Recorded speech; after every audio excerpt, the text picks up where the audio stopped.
Selamat pagi semuanya, apa kabar? Saya harap semuanya baik-baik saja. Hari ini kita akan melanjutkan materi kita dari musik gereja, yaitu mengenai sebuah filsafat musik gereja.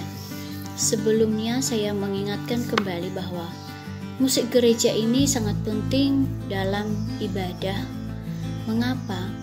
Karena musik yang muatannya itu adalah berunsurkan vokal dan instrumental memiliki kemampuan untuk memberikan pengajaran melalui lagu-lagu yang dinyanyikan. Sebagaimana kita ketahui dari apa yang sudah kita pelajari pada minggu-minggu yang lalu atau postingan sebelumnya, bahwa musik gereja merupakan integrasi atau sintesis dari pengetahuan tentang Alkitab atau teologi yang dipadukan dengan pengetahuan mengenai musik. Pada hari ini kita akan membahas mengenai sebuah filsafat musik gereja. Hal ini berhubungan dengan pertanyaan mengapa, apa, dan bagaimana. Why, what, and how. Percakapan tentang suatu filsafat, hal yang terpenting ialah penguraian berkenaan dengan tujuan musik gereja. Kita sudah belajar mengenai tujuan musik gereja pada pertemuan ke-10 dan ke-11. Jadi ada beberapa hal yang perlu diperhatikan dalam mencapai tujuan-tujuan tersebut. Yang pertama adalah sasaran atau goal atau objektif yang menjadi alasan mengapa kegiatan itu dijalankan. Ini merupakan jawaban dari pertanyaan mengapa. Mengapa kita membuat program ini? Mengapa kita melaksanakan kegiatan ini?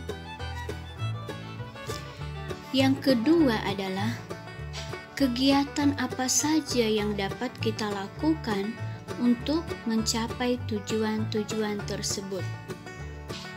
Apa saja yang dapat kita raih atau kita usahakan agar tujuan yang telah ditetapkan bersama dapat tercapai, sehingga kegiatan tersebut nanti dapat menolong untuk mewujudkan impian jemaat maupun gembala dalam mencapai cita-cita atau tujuan bersama tersebut.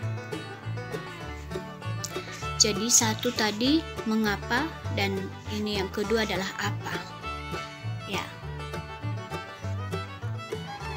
Yang ketiga adalah metode-metode yang bagaimana dan seperti apa yang dapat kita terapkan untuk mencapai rencana-rencana tersebut.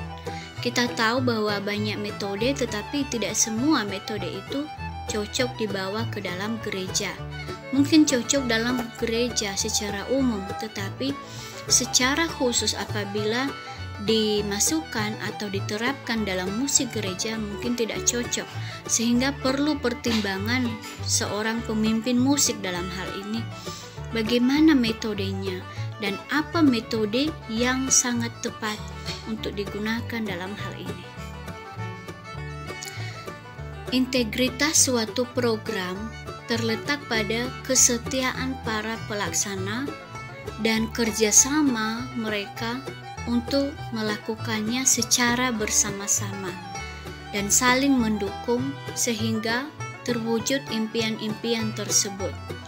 Impian itu bukan hanya sesuatu yang ditulis dalam kertas atau dirapatkan, tetapi berdasarkan hasil rapat dapat dilakukan atau diwujudkan sehingga orang-orang yang ada dalam gereja tersebut dapat bekerja sama dan mengambil bagiannya apa yang bisa dia lakukan, dan masing-masing berperan aktif untuk mendukung satu sama lain. Jadi ketiga hal di atas saling berhubungan. Mengapa, apa, dan bagaimana. Ketiga hal ini sangat perlu diperhatikan ketika merencanakan suatu program dalam musik gereja guna mencapai tujuan-tujuan yang telah direncanakan bersama. Nah, dalam menetapkan ini pun ada suatu tantangan bagi musisi gerejawi, yaitu tujuan yang awalnya direncanakan untuk mencapai tujuan rohani, pada akhirnya demi kenyamanan bersama atau hanya sekedar menarik perhatian publik, maka diubah menjadi suatu tujuan yang hanya memenuhi keinginan semata yang mengandung unsur-unsur entertain, tetapi tidak mengandung nilai teologis. Nah, ini yang perlu diperhatikan ya dalam hal ini. Bila dalam suatu program musik hanya mengedepankan seni musiknya saja, maka seperti kita sepakat pada minggu-minggu yang lalu, itu tidak akan memberkati dan tidak akan menjadi saluran pengajaran doktrin teologis yang baik. Karena jangan lupa, melalui musik gereja, orang-orang bisa belajar bagaimana mengenal Tuhan melalui lagu-lagu. Oleh karena itu, ini sangat penting.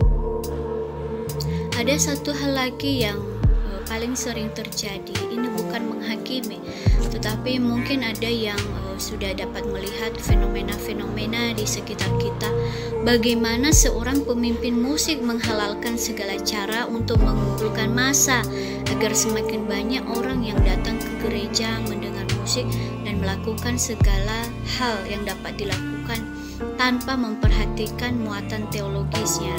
Nah, hal ini juga perlu diperhatikan bagaimana motivasi seorang pemain musik maupun pelayan-pelayan Tuhan dalam gereja. Jangan sampai hanya untuk menyerap pemuda-pemuda di gereja, karena memang pada dasarnya para pemuda suka dengan lagu-lagu kontemporer, dan untuk menarik perhatian mereka, para pemusik di gereja berusaha menyesuaikan dengan keinginan para pemuda. Bagi saya pribadi, musiknya tidak apa-apa, tetapi muatan teologis dari lagu-lagu yang dinyanyikan itu perlu difilter secara baik.